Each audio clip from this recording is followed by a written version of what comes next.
Hi students, welcome to the online video for the very last chapter on organic chemistry, chapter 21 on polymers. Now in this video itself, we'll be talking about the two different types of polymers, which are known as addition polymer and condensation polymer. Right, so we'll look at certain examples, and then through that, we will learn about how to derive the monomers and how to draw the full structure formula. So very quickly, let's first introduce you to this concept of macromolecules and polymers. Now, as you look through the video, you realize that a lot of the answers for the blanks are already in red, right? But some of it will have to be derived and to be drawn out. So I'll be walking you through those processes.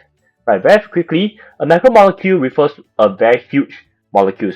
So the term macro means big, right? So we are looking at large molecules, and these are often made up of many small molecules. So a very good example would be that of polymer. Now the term poly, P-O-L-Y, is referring to many. And a polymer is actually a long chain macromolecule that is covalently linked together by many small repeating units known as monomers. Right? So mono would mean one. So think of this as like a train, right? If you have taken an MRT train before, we are saying that there's actually many of the smaller cabins. These are the monomers. And together, once they are being linked together to form a long chain structure that continues on and on, this is what we call a polymer. Right, so this is the large molecules that we're looking at, of which the small one inside is what we call the monomer. So there are a lot of polymers in the natural world, right? Proteins, the DNA, starch, cellulose, these are all natural polymers. But at the same time, there are also what we call synthetic polymers, things that we can make in the lab, right? Things that we can create by ourselves. And these often will be things like plastic, which is also known as polyethylene, nylon, which is a type of fiber that's used to make clothes, etc., etc., etc. You can see the various chemicals that you see over here, right? So in our syllabus, the process for forming a polymer, there's two main types of polymerization. One is what we call addition polymerization, and this taps on our earlier understanding about alkenes with the CC double bond, and introducing a new homologous series here called alkynes, which is those with C triple bond C. Right, but what makes these two special is that both of them are what we call unsaturated hydrocarbons. Right, so when it's unsaturated hydrocarbons, they can react through the process called addition. And if you were to react it with itself, that means a lot of the alkenes, then you can have an addition polymerization. But what is new, which you'll encounter later on in the video, is this thing called condensation polymerization. In condensation polymerization, there are actually two different monomers. Most of the time, it will be two different monomers, and when they react together, they actually produce a small molecule as a byproduct. So let me just give you a quick example. What do I mean by two types of monomers? In the case of a condensation polymer, what a student will realize is that the way that the monomers are linked together, you realize that they are actually different from one another, but yet there is a pattern. So in this particular example that I'm showing you, if you follow the color of the rectangles, in this case, you realize that each time when the monomers come together, it must always come as a purple followed by a red one. This will mean that these different monomers are actually joining together, and just like what you have learned above, this is also considered a polymer. Just that this time round, there is monomer 1, type 1, which is the red one, and there's also monomer 2, which is the purple one in this case. Right, so these are what I mean by two different monomers, but yet they can join together, and the process they actually form a small molecules. Let's do a quick recap about addition first. So I hope you still remember that addition is actually something you have learned in the alkenes chapter, right? So alkenes can go through this reaction because they are reactive unsaturated hydrocarbons. So how does this work? In the addition polymerization of alkenes, the conditions required are high pressure, high temperature, as well as a catalyst, right? So in this reaction, alkene monomers actually react with one another, and when they react with one another, the CC double bond will break, and when they break, they form new bonds to form a larger molecule called polymer. So let's take a look at what this means. Imagine now that there's a bunch of alkenes side by side with one another, as seen over here.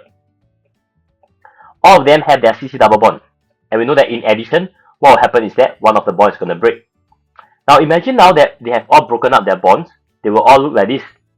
This is actually what we call a repeating unit, right? So now that they are actually side by side, what it means is that this carbon here can actually decide to bond with this carbon, and then this will continue to extend the chain on and on as each of the repeating unit connects with one another, so and so forth as the polymer stretches. Now, when this connects together, this is when we have something called the polymer, as shown at the bottom. So this polymer is actually known as polyethylene. Now, how do you derive the name? The name is derived from, we just put in the word poly and then the name of monomer.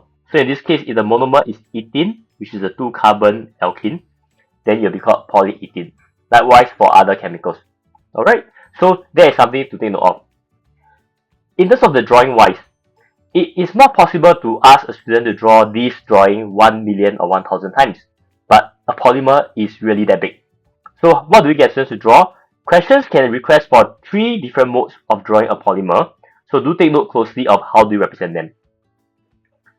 Firstly, let's not confuse the monomer from the drawing of the polymer. This is how the monomer drawing is supposed to be like, because this is before any form of reaction has taken place.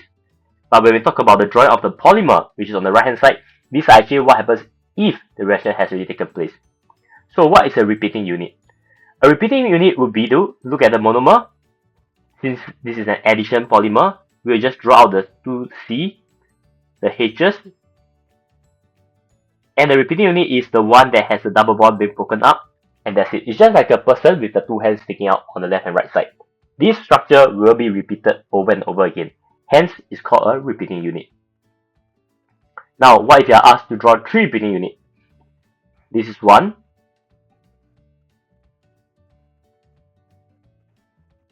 If you want to have 2 repeating units, you'll get this one. And then, of course, if you have 3 repeating units, you'll have this one. Right? And this will be what we call a 3 repeating unit. Later, I'll talk about some of the common misconceptions by students. Alright? So basically, I'm just saying that take the repeating unit, multiply it by 3 times, and draw it out. Last one, what is known as a full structure formula? A full structure formula is to show us all the atoms, but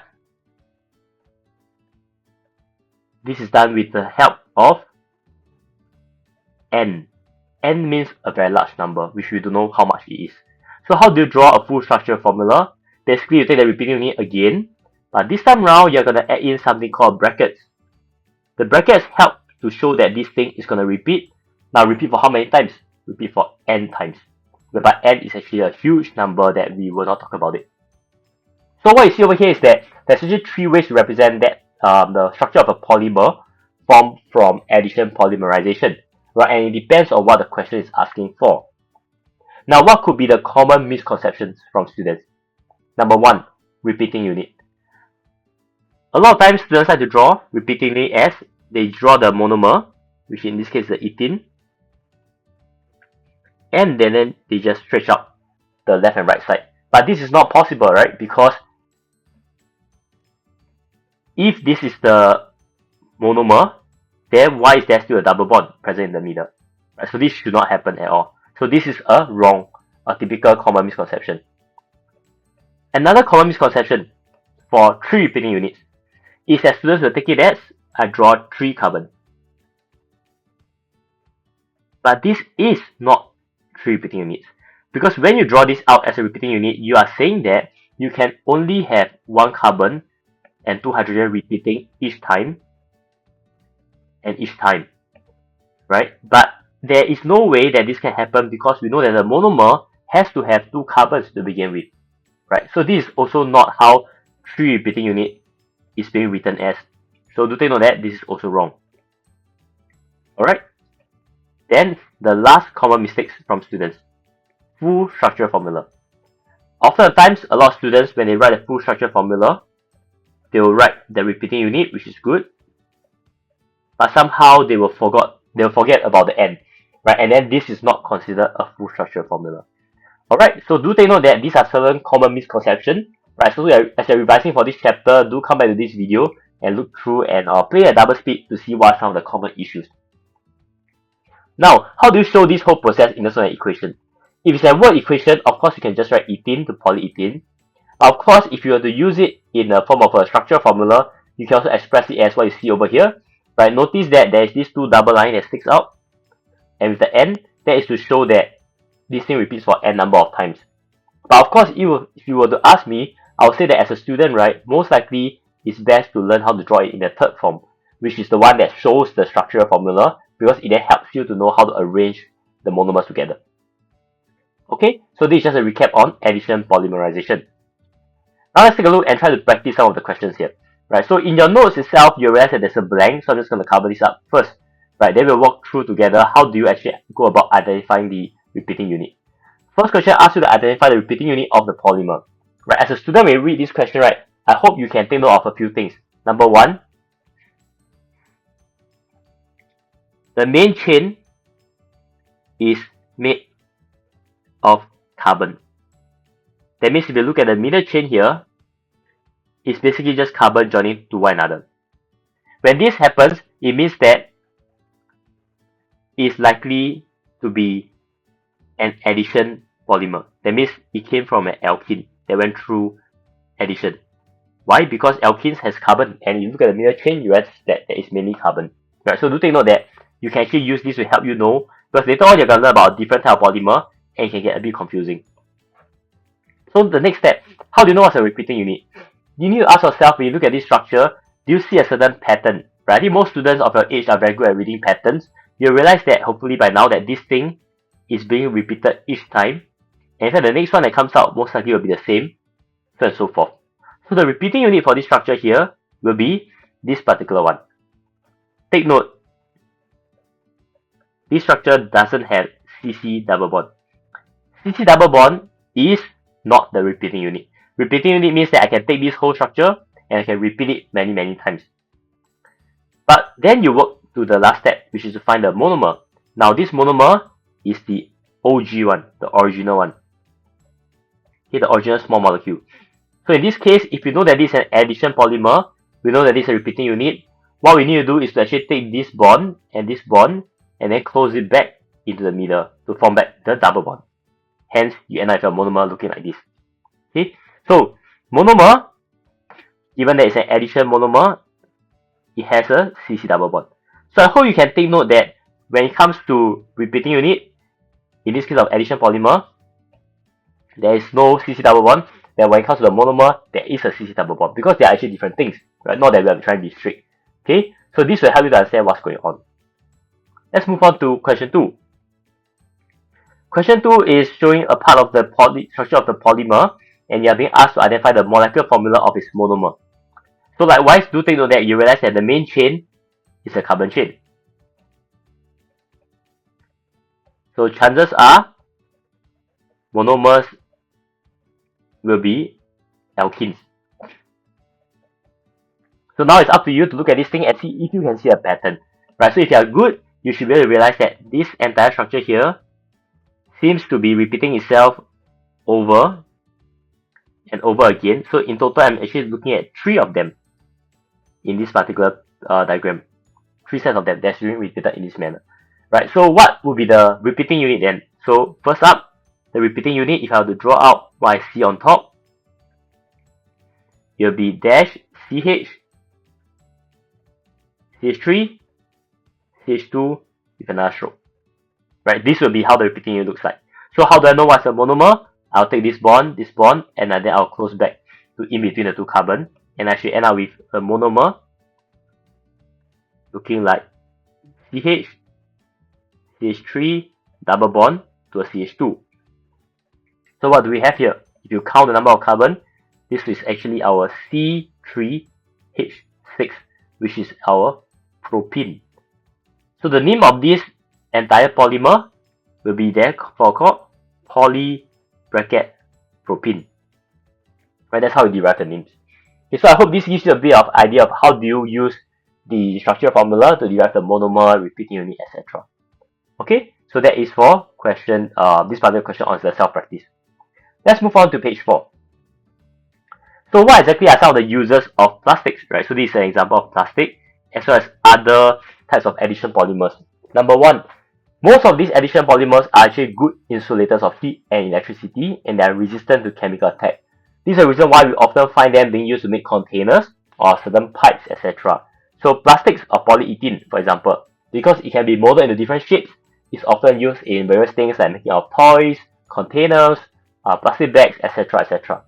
But there are also other type of addition polymers, right? For example, over here, there's something called polyvinyl chloride, PVC.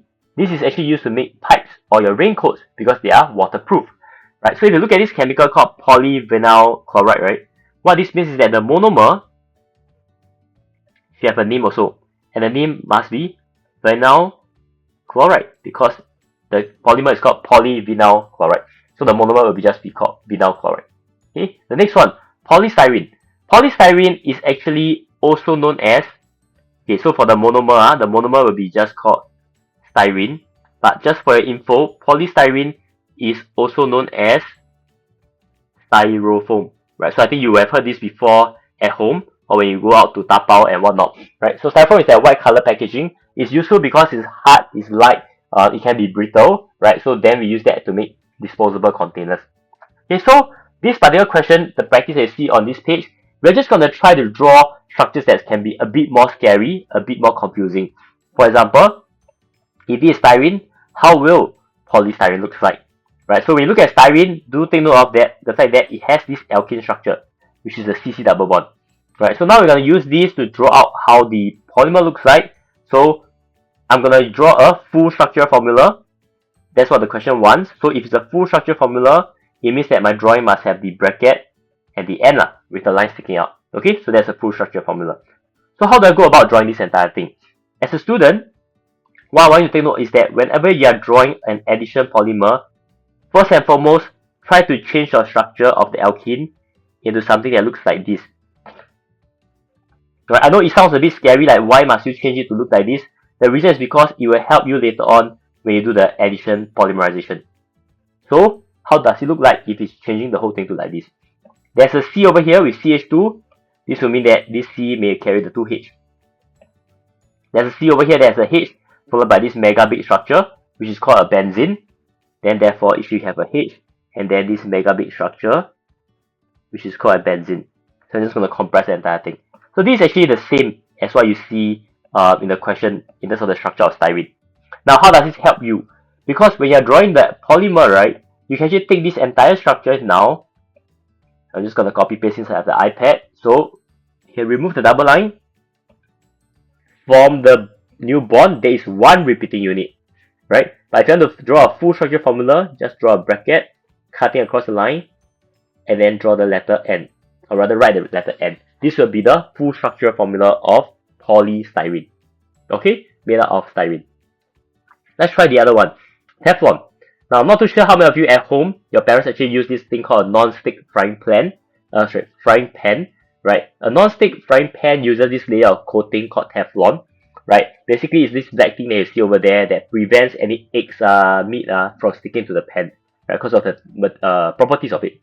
So Teflon actually has a proper name. The name is called polytetrafluoroethene, right? Polytetrafluoroethene. So the monomer,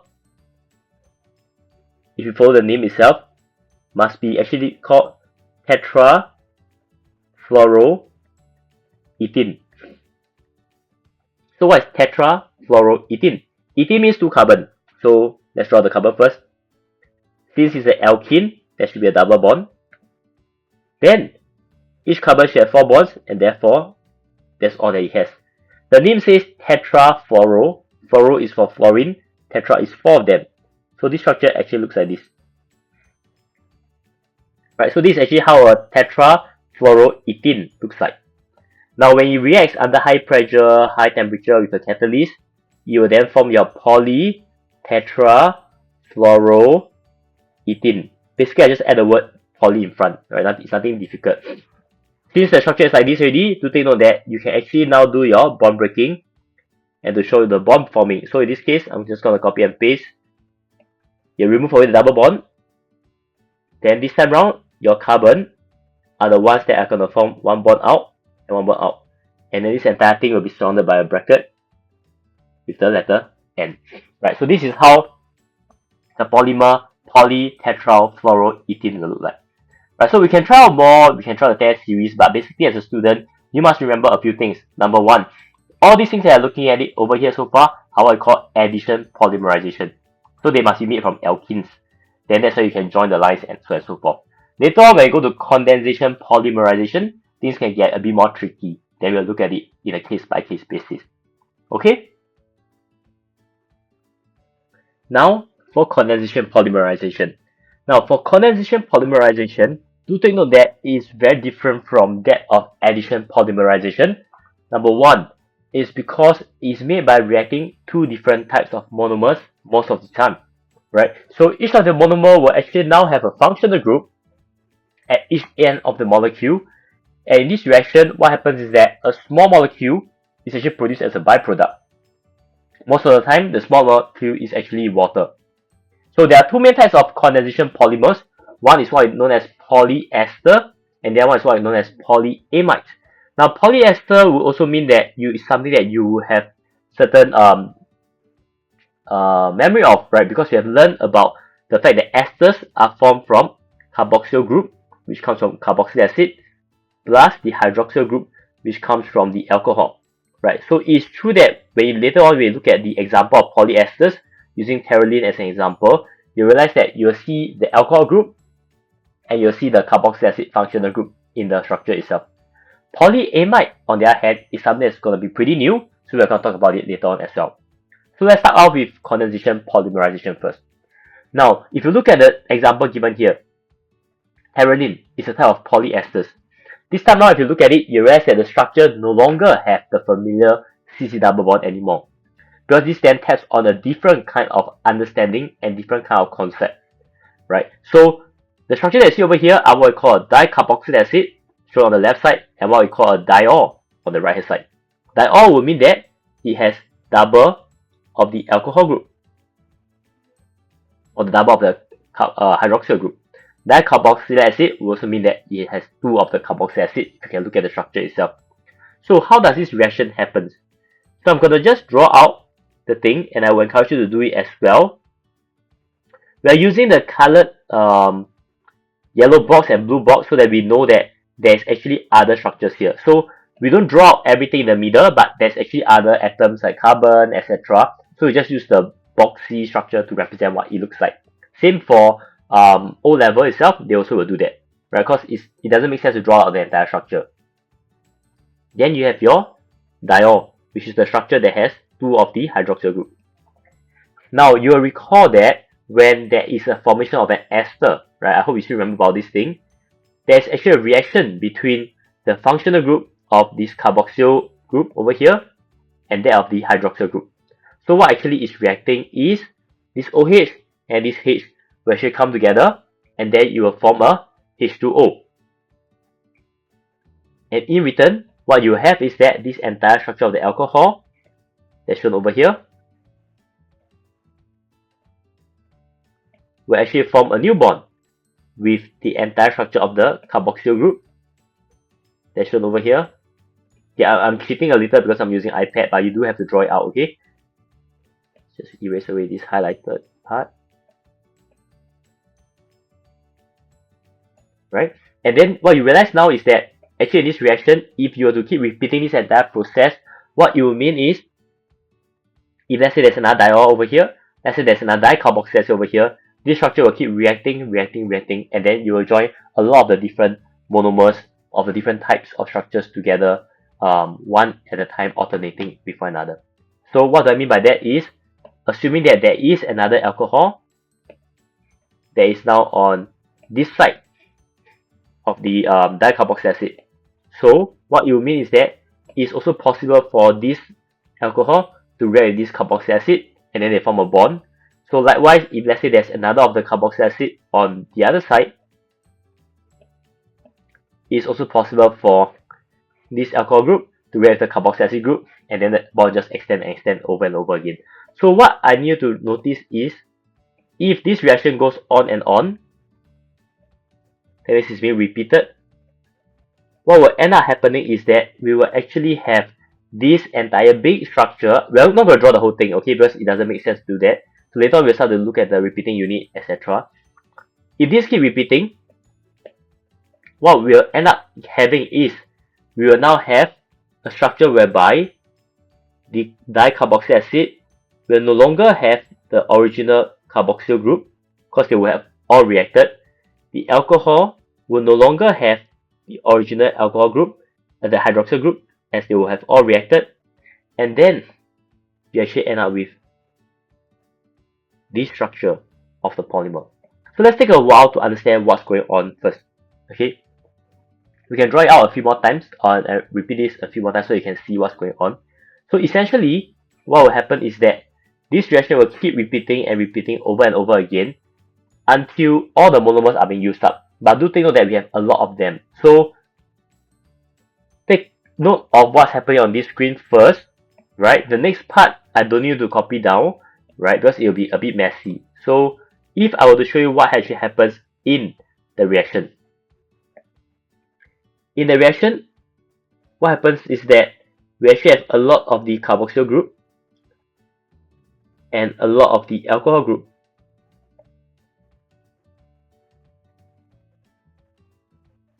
Okay, not just a pair of them. Actually, this entire thing in the whole reaction mixture, right? There's like imagine there's a few moles. A few moles will be millions and millions and millions of the particles of the molecules. Let's say there's a lot of them over here, right? Like in this case. So you don't need to draw this out on the left hand side. This just to let you know. What will happen is that this particular alcohol can then react with this particular carboxylic acid structure.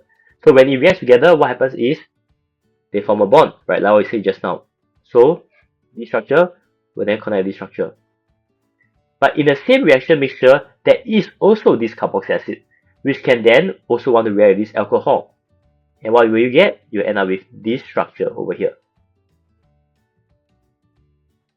And then, but there's also this alcohol, right? This alcohol also want to react with the chemical. So what will you end up with? You will then continue to extend over and over again your structure. So eventually what will happen is that you will realize that you can continue on this structure. I'm just going to make it even smaller to show that how much you can go. And alcohol can come in.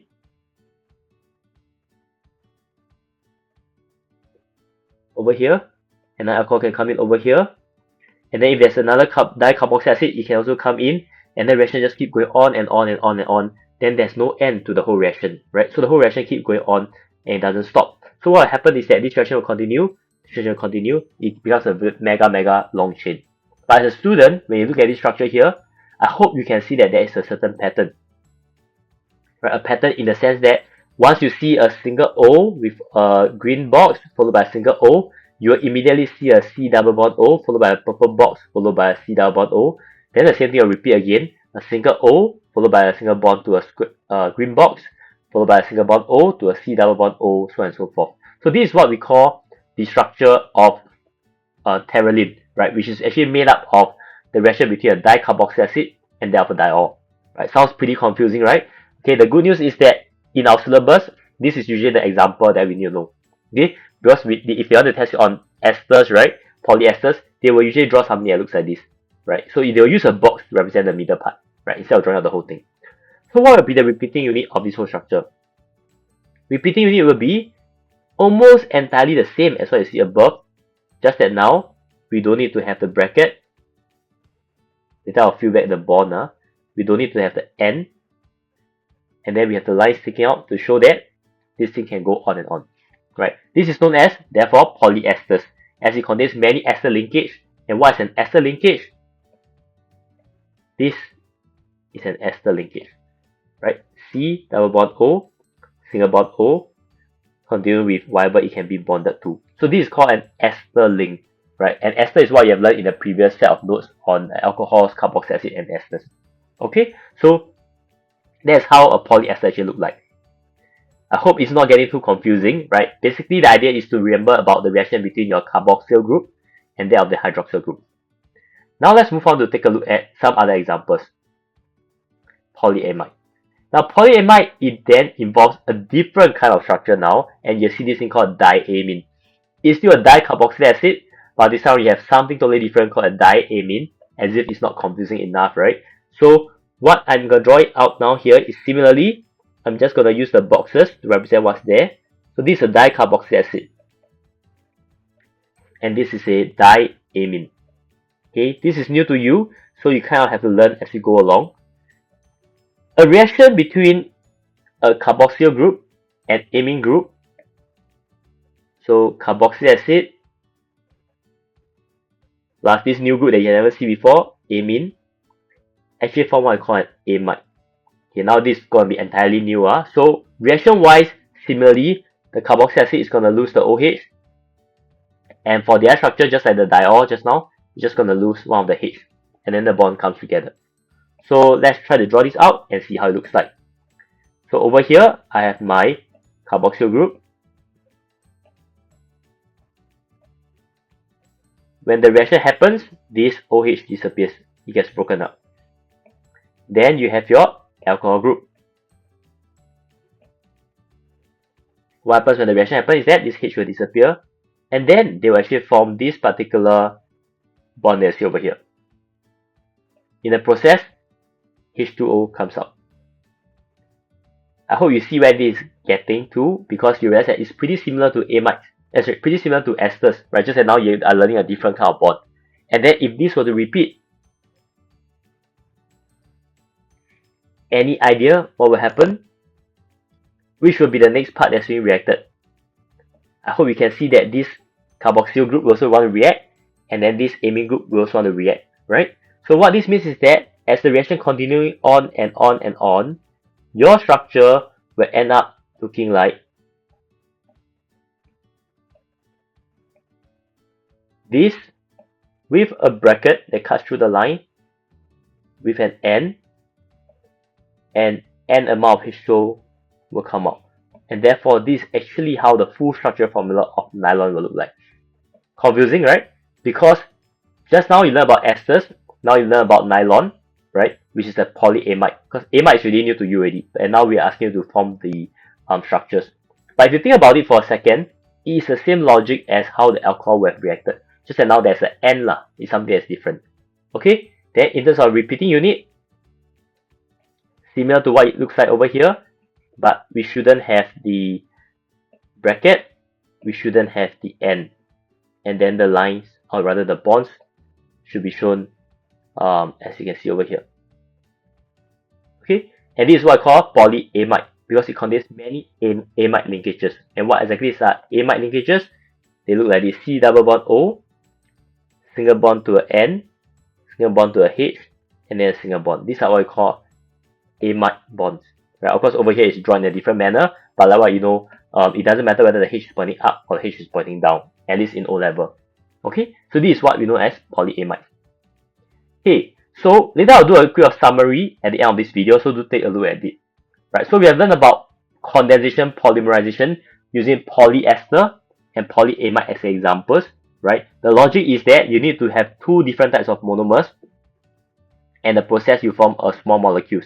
Right, and either you have an ester bond or you use what you call amide linkages. Okay, so some self-practice to see whether we actually are getting the hang of what's going on.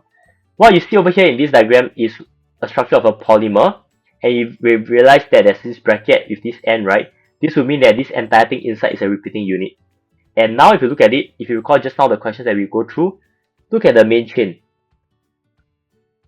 You realize that main chain is not just carbon chain anymore. You see the O, you see the double bond, etc. Right? So what this means is that it's actually not an addition polymer anymore. So if it's not an addition polymer, it means that it can only be a condensation polymer. So either you're looking at a polyester or you're looking at a polyamide. Now how do you know which one are you supposed to look at? Polyamide actually contains N, nitrogen, whereas polyester contains the ester functional group, which is C double bond O single bond. And I think based on this and I think that I'm talking about, right, you should be able to see that there is indeed this C double bond O single bond over here, which is the ester structure. Right? So which are two monomer units that could be used to produce this polymer? We need to see where the ester is. Right? So if you can see that there's an ester structure here, this C double bond O single bond O, right? You realize that you can actually cut the molecule. What do I mean by cut the molecule? You can actually cut this part on the left side, because this will actually come from your diol. the double alcohol. And the thing that has a C double bond O will actually come from your dicarboxylic acid. Are you able to see this part? Right, confusing, huh? So let's take a while to think about it. You will first find the ester link first because we identified that this is a condensation polymer. And then, since ester is made up of a carboxyl site and an alcohol site, we'll actually cut down in the middle. And you realize that what you have now is that one of the left hand side was actually this part of the alcohol. The right hand side was actually this part from the carboxylic acid. So what would be the alcohol initially? You look at CH2, dash CH2, dash O with a H next to each of the O. What would be the carboxylic acid that gives rise to this entire thing? There is 3 CH2 in the middle. Then there's a C double bond O. There's a C double bond O. And then, this is a carboxyl structure, there's the OH. There's the OH. So based on this entire thing, right, the answer that we should be looking at is actually option A. Okay, so we'll try more of this when we come back to class. Now, what are the uses of nylon and terephthalene? Just to let you know, nylon and terephthalene basically are very well known synthetic fibers, right? We use it to make various things, from fishing lines to curtains to dry fit shirt to t-shirts of different materials, pants, bags, etc. Right, these are usually the fibers that we see over here, right? So do think of some of the uses. So now let's try to do a quick comparison between addition polymerization and that of condensation polymerization. In addition polymerization, the monomers must be the same thing, right? So, but whereas in condensation polymerization, the monomers are usually different structures. So you can see that it's quite different when you look at the examples that we're looking at. Because in addition polymerization, the monomers are usually your alkenes, right? So they're all the same, alkene with alkene. But when it comes to your condensation polymerization, you realize that if one of it is a dicarboxylic acid, right, the other one needs to be a maybe diol or diamine, for instance, right? So you realize that in this case, the monomers actually are supposed to be different. Secondly, you realize that for the case of addition polymerization, you actually do not form any byproducts. They just react, they add together, and that's it. But in the case of the condensation polymerization, there's usually the loss of a small molecule. Last but not least, addition polymerization requires the monomers to have CC double bond, and whereas for condensation polymerization, the monomers must have 2 functional groups at each end. You must be able to stretch and continue and on and on. Right, so these are 2 things that we have learned so far. Moving on, just to run through a bit more info about plastics. Okay, instead of talking about this, maybe just let me use the empty space below here to talk a bit about the addition as well as condensation polymerization. So you have learned about polymerization now so far, right? So just want to do a quick comparison besides the table that you saw just now, but mainly in terms of drawing. Addition and condensation as an example. Do take note that addition is only for alkenes in your syllabus, so usually it's for alkenes. Whereas for condensation is either the case of carboxylic acid plus alcohol, or something new for everyone, carboxylic acid plus amine. Okay, so in terms of how the structure will look like, in the case of addition polymerization, the structure is actually very straightforward. It's always just 2 carbon in the middle of the bracket followed by an N. Why? Because it came from alkenes, and alkenes are structures with CC double bond, and you can kind of arrange the structure to give you what you want. Okay, so this is what addition polymerization is like. In condensation polymerization, if you are looking at that between carboxylic acid and alcohol, you'll get a polyester. If you are looking at that between carboxylic acid and amine, you'll get a polyamide. So the difference lies in the fact that if you're looking at polyester, right, there must be an ester bond in the entire structure. Okay, so how will it look like? This is usually coming from a dicarboxylic acid structure, and then there will be another C double bond O that continues on. This O will come from a diol. You have another O, and then it continues on, and this entire thing will be in a bracket with an N. The key thing to take note of is that as a student, you must be able to show me that there's an ester link. which is the C double bond O. Okay, but the structure must continue, that's why it usually has the same one on the other side. Then this thing will just keep repeating and repeating and repeating. In the case of a polyamide, right? In the case of polyamide, same thing. You have to show that there is a carboxyl group on both ends of the structure, and then this will then form a structure with your amine group, which is the N one.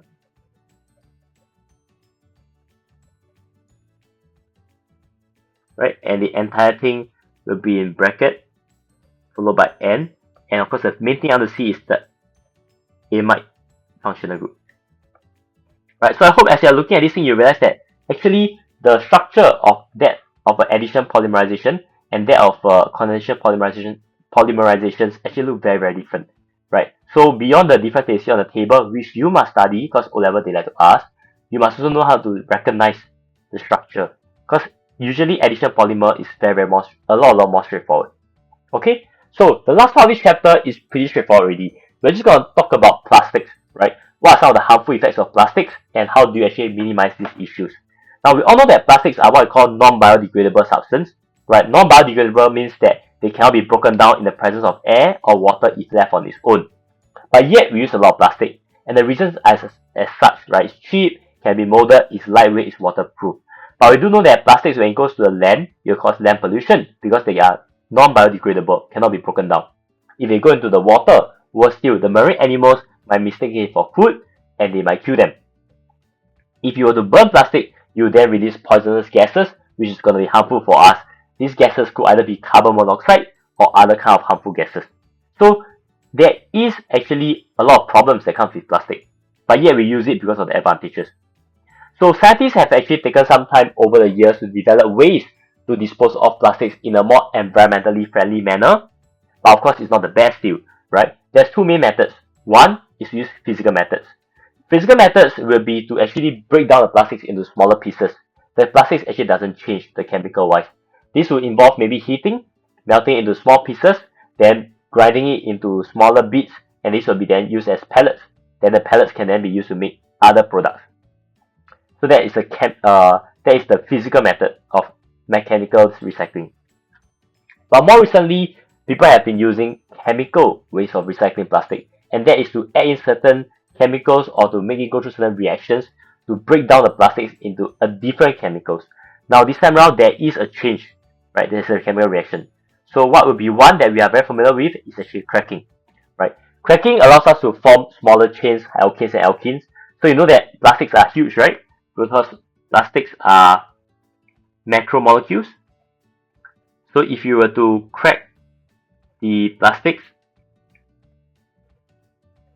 you can actually end up with smaller molecules such as alkane or alkene, and then you can use the alkane or alkene as fuels to power different vehicles and whatnot, or you can use it to form more complicated, more useful chemicals. So that's one way for that plastics can be broken down into.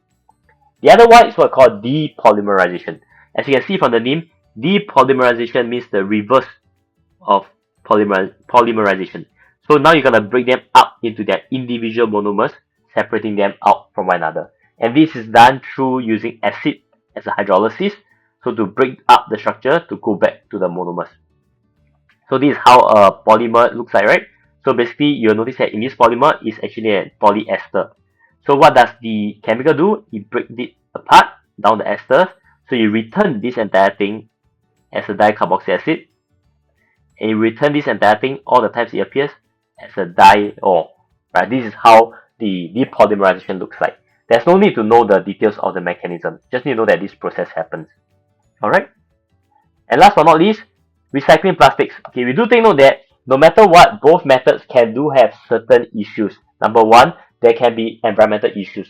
If you were to use chemicals, these chemicals can be considered waste chemicals, and the wastewater, if it's not treated properly, goes to the ground, goes to the water, it can contaminate and then can cause water pollution.